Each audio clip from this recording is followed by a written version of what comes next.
Why Roe v. Wade was a good thing. Imagine waking up one morning to find out that a right that women had relied on for nearly 50 years disappeared overnight. That's what happened when Roe v. Wade was overturned back in 2022. Today we will examine why Roe v. Wade was essential for reproductive rights and why arguments used to dismantle it are subpar. First, we will address the claim that life begins at conception. Then, we will examine the argument that Roe overstepped on states' rights. Finally, we will look at the claim that the Constitution does not guarantee a right to abortion. Together, these show why Roe's protections mattered. Let's begin with the argument at the center of most pro-life positions. Pro-life advocates like to argue that abortion is murder because they believe that life begins at conception. However, there is no universal agreement on when life begins. Views on this, they come from religion, philosophy, medicine, and personal experience, and because of that, there is no single definition accepted by everybody. Medically, experts focus on viability, which is the point that a fetus can survive outside the womb, which is usually 22 to 24 weeks. Roe used viability because it is a scientific, measurable standard, not a moral or religious standard.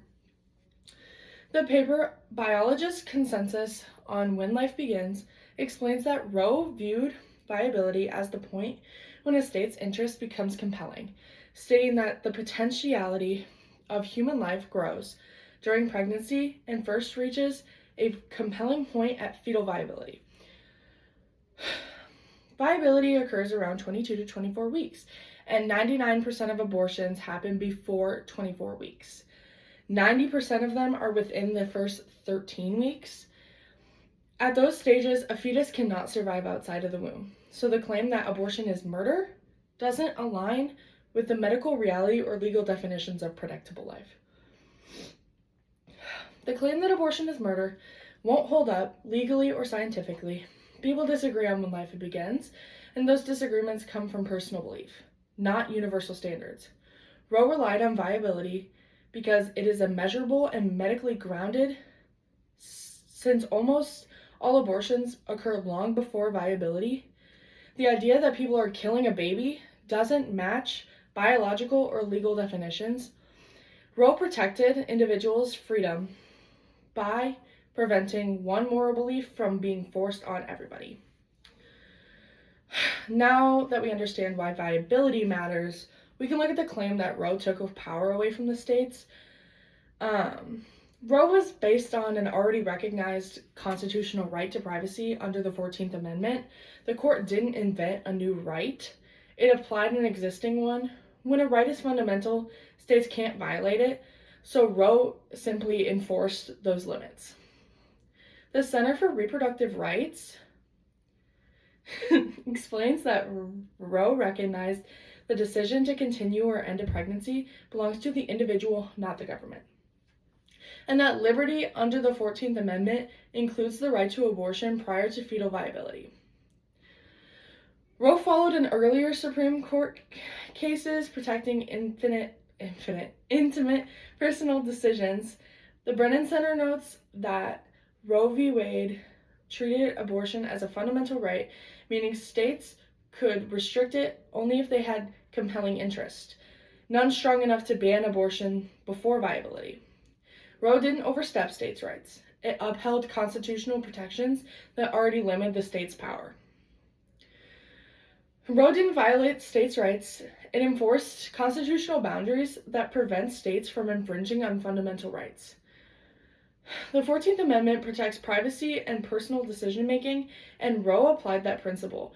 Since no state interest outweighed the right to choose before viability, Roe followed established constitutional rules.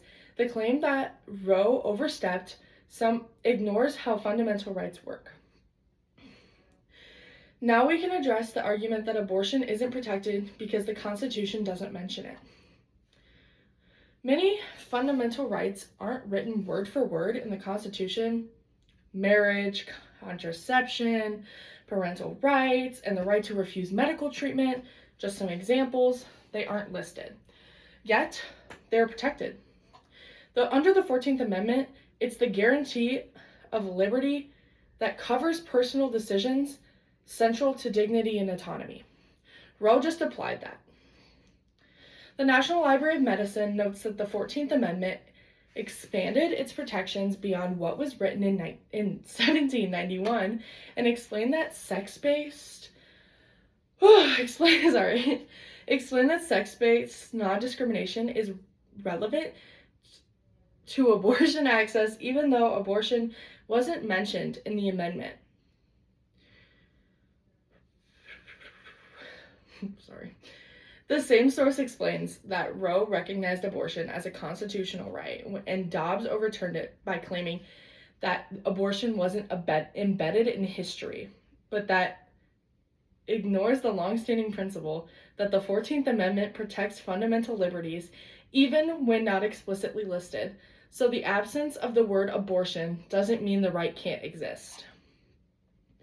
The Constitution protects broad principles of liberty, not every list of every private decision.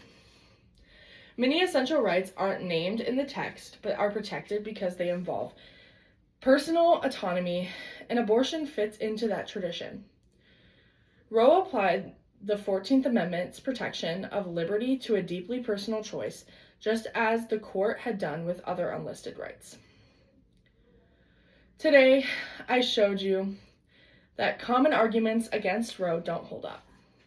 First, viability is not at conception. It is at the point as which life becomes legally protectable, and most abortions are done before that stage. Second, Roe didn't violate any state's rights. It just applied the 14th Amendment and established the protection of privacy. Finally, the Constitution protects many rights that are not written out word for word, and abortion fits within that broader guarantee of liberty. Together, these points show that Roe aligned with long-standing constitutional principles that protect individual autonomy.